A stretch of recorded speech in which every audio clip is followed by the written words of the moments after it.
I'm here to talk about success. The first rule of success is to have a vision. You see, if you don't have a vision of where you go, and if you don't have a goal where you go, you drift around and you never end up anywhere. I mean, as you know, I was born in 1947 in Austria after the Second World War. So I was very fortunate that I stumbled onto my vision. And I didn't really like Austria when I grew up. I couldn't wait to get out of there.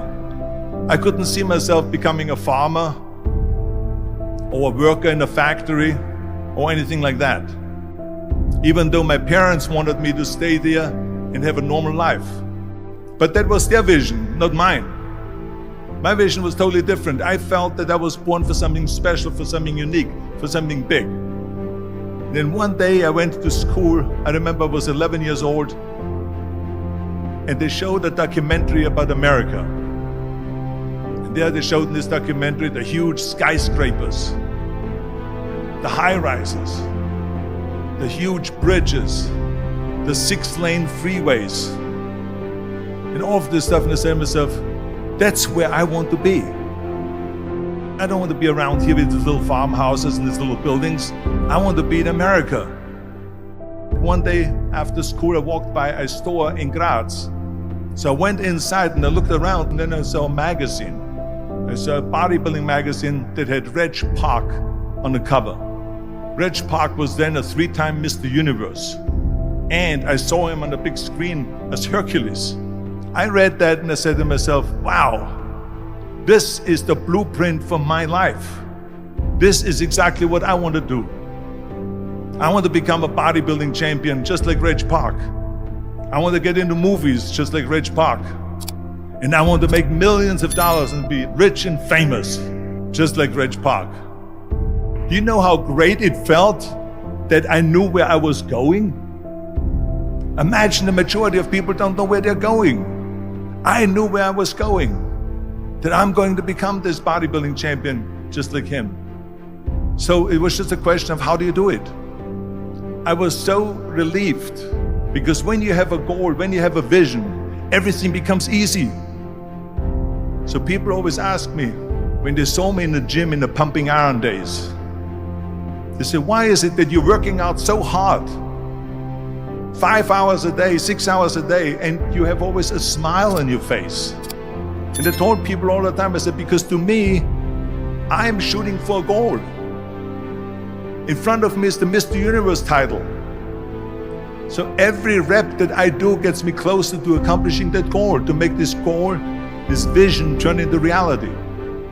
Every single set that I do, every repetition, every weight that I lift will get me a step closer to turn this goal into reality. So I couldn't wait to do another 500-pound squat. I couldn't wait to do another 500-pound bench press. I couldn't wait to do another 2,000 reps of sit-ups. I couldn't wait for the next exercise. At the age of 20, I went to London and I won the Mr. Universe contest as the youngest Mr. Universe ever. And it was because I had a goal. So let me tell you something, visualizing your goal and going after it makes it fun. You got to have a purpose no matter what you do in life. You got to have a purpose. 74% hate their job in America. Now this is not much different when you come to Europe.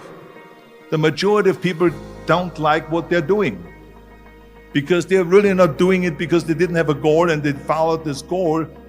They just aimlessly drift around, and then all of a sudden there's a job opening, so they get that job because you have to work.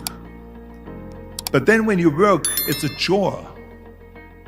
It's work. It's not fun. So if you think about, only a quarter of the people really enjoy what they're doing in life. That is unbelievable if you think about it. So I felt so blessed that I knew what I was doing. It's like a medical student that studies and knows he wants to become a doctor. You know where to go. And the same thing is also in politics. I remember that in politics, I had a very clear vision that I will be the leader of California. That's as far as I could go because I was not born in America, so I could not run for president. So being the governor of the fifth largest state, the largest state, the fifth largest economy in the world, was for me really the ultimate title, the ultimate accomplishment in politics. So even though people came up to me and says, why don't you go and run for something smaller, you're never gonna make it. I ran for governor, and then 2 months later I became governor of the state of California. Again, because I had a very clear vision what I'm gonna do with California. So that's rule number one, have a vision. Rule number two is, don't listen to the naysayers. Don't listen to the naysayers.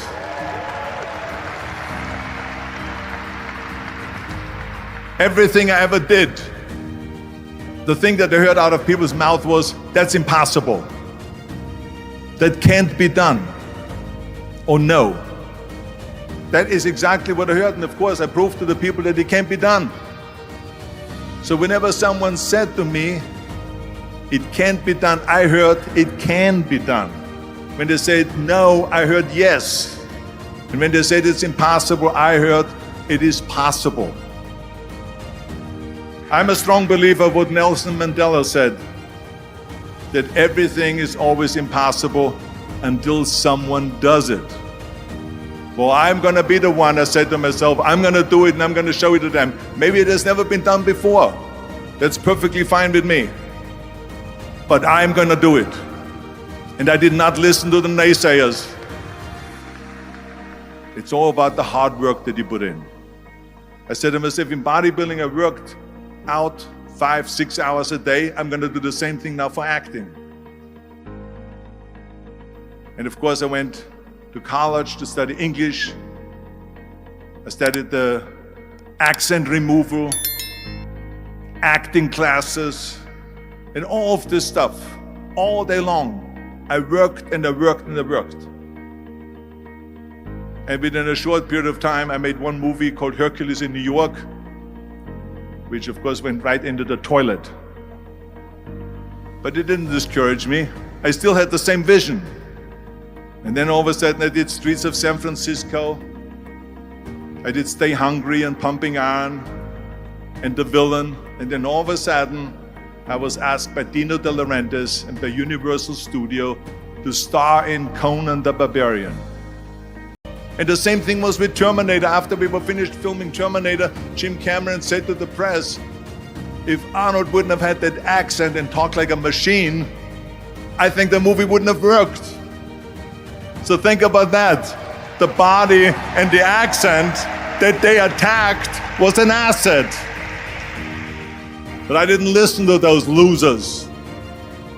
I didn't listen to them at all. It's just the reality of it is that you cannot listen to the naysayers. So this is a very important lesson for all of you. So when someone says, no, this is a stupid idea, you in your mind, you don't have to say it, but in your mind just say to yourself, you're an asshole. What do you know?